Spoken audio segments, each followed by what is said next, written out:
Hey, how y'all doing? My name is Quinton. I am coming to you from beautiful Houston, Texas. Relaxing outside, enjoying this weather. And this is what I call car talk. Just a little something I put together. I love cars. I always love cars coming up, and very and fascinated with the car industry, where it's come from, where it's going, and what's going on now. So it's a couple of things in the news right now that have hit that you probably already read about. CEO of Fiat Group, which owns Chrysler, pretty much all of Chrysler, 58%, I believe, right now, um, has released some interesting information about some product development and some future products coming out. The latest numbers as far as sales of compact vehicles are out too, which is kind of interesting, and we're going to go through that. And I also got a little segment that I'm gonna call "What Do You Think They Should Do," where I'm gonna ask you a question about a car company or your opinion on a car company, and love for you guys to answer it in the comment box. All right. Um, so let's get started. So Chrysler.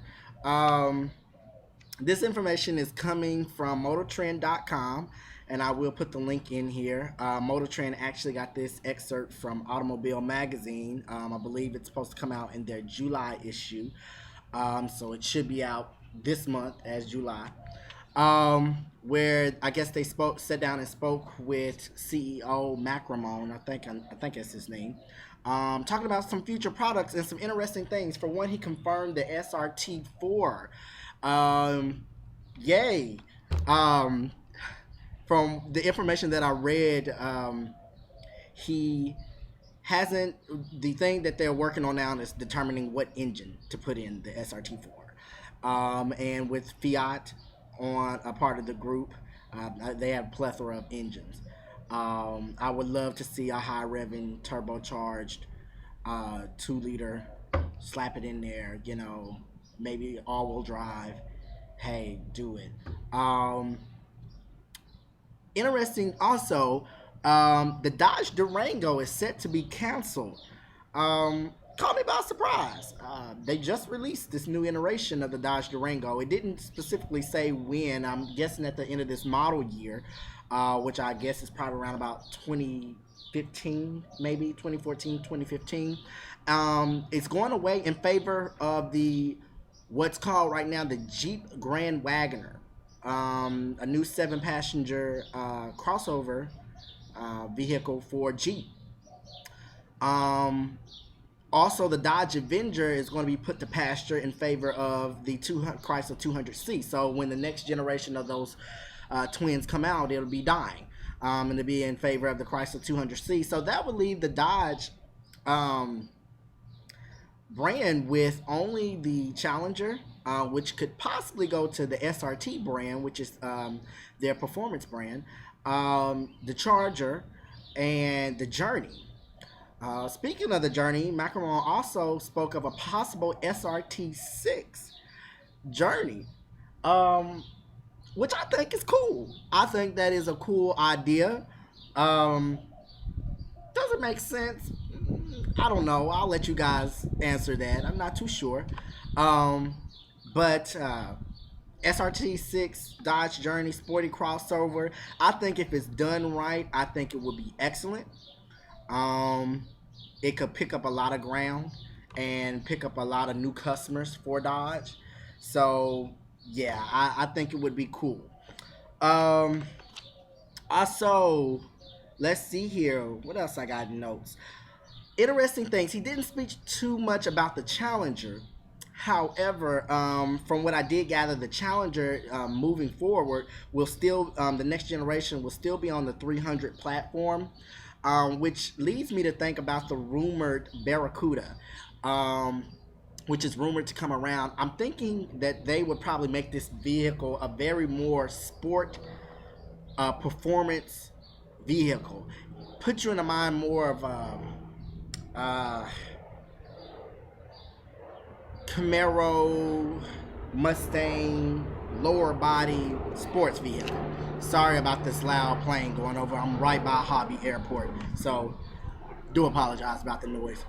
The only issue with that, there's two sports cars sold side by side, but at the same time, I think if they do it right, it should be fine.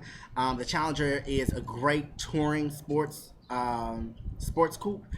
Um, it just, to me, in my opinion, right now, is not um, in the best position to just smack around the Camaro and the Mustang.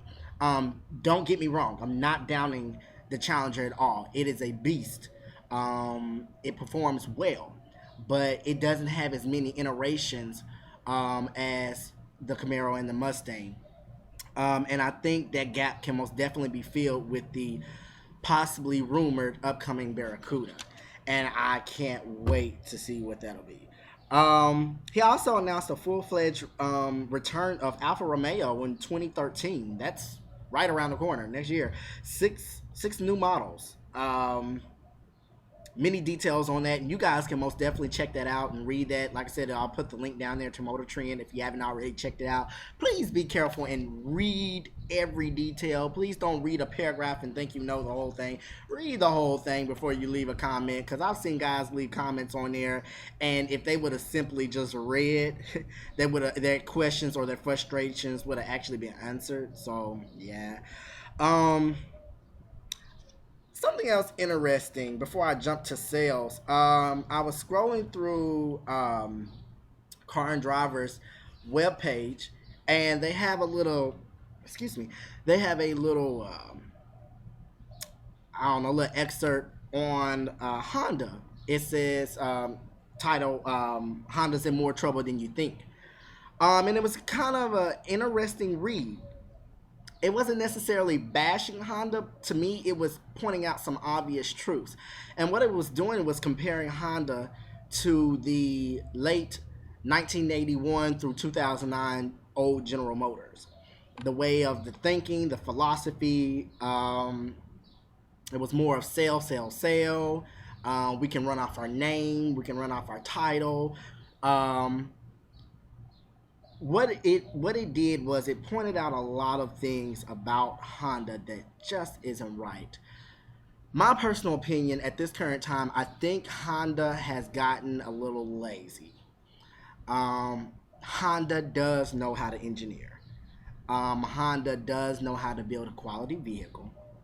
They do know how to build a performance vehicle. However, I think they have gotten real settled on their name and just settled on the fact that they'll, in the theory, customers will buy this just because it's a Honda.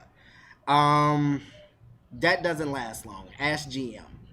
And I think they're starting to see the effects of that. So, for instance, the new Honda Civic. I know everybody's moaning and griping about it, but it is what it is. I mean, if you put those two together, the previous generation Civic with the all new Civic, well, they claim all new Civic that's out now, it's a huge letdown. And I remember reading somewhere that they were stating that due to the economic crisis that was going on in 2009 while they were developing the Civic, they believed that the American public would accept a basically watered down Civic. And it's not. However, the sales numbers for this month is saying otherwise, and I'll get to that in a moment. Let's see here. You know what? Let's go ahead and jump into that because that's really interesting. It kind of shocked me. So it has been released. This is also on Motor Trend too. You can go and pull this up, and I'll attach the link to in the descriptions so you can see it. The Civic for May was the top compact selling vehicle. 33,490 vehicles. That is an 82.6 change. Woo, Angry Birds. 82.6% change. And from the previous year, 2011, from 18,341 vehicles sold in 2011. Year to date, that's 135,000 vehicles. It leads the Corolla. Corolla's in the close second spot of 31,847 vehicles, up 87.5% from last year. Toyota was dealing with a lot of supply issues. Followed by the Focus in third place with 24,000 vehicles. Cruise 19,000 vehicles, which was a negative 13% decline from the previous year of 22,000 vehicles. Followed by the Elantra, which went down 5.6% to 18,877 vehicles. The Jetta to 12,962 vehicles, which was actually a decline of 5.5%. I guess everybody's not trying to buy the cheapo box. And the Mazda 3 down 3.6%. It was quite interesting to me. I don't know, maybe the Honda dealers are really pushing this vehicle. They have been short on supply of a lot of vehicles, and they're finally able to maybe start meeting demand again. I don't know. I will keep a close eye on those sales numbers.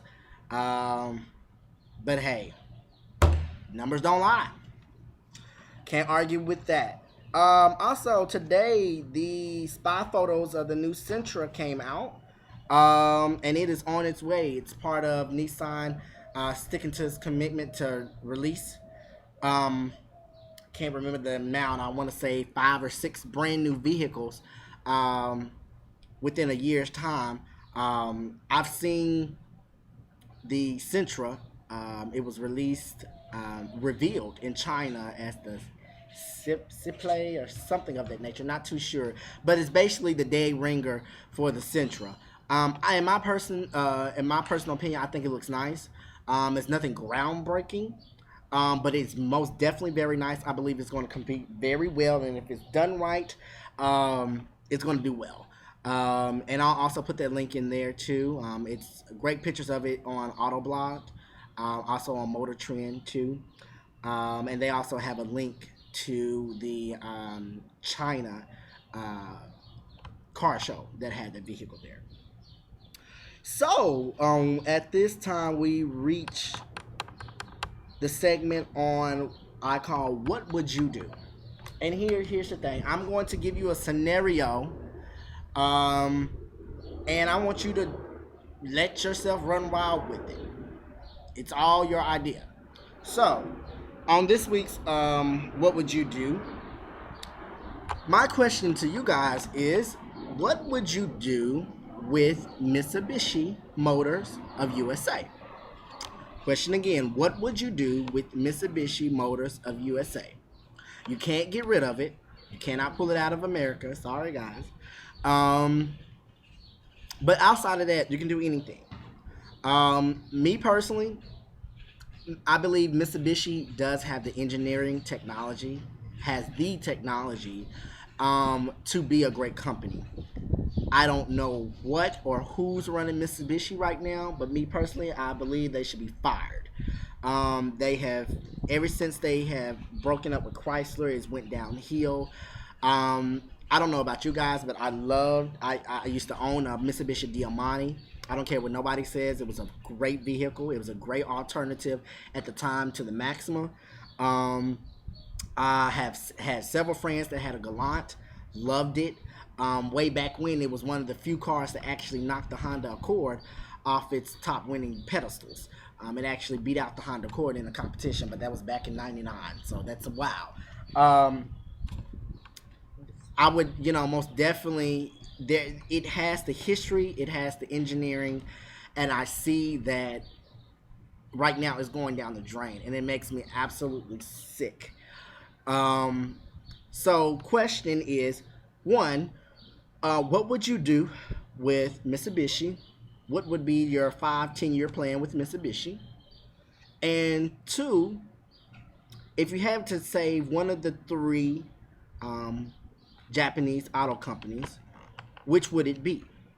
Mazda, Suzuki, or Mitsubishi?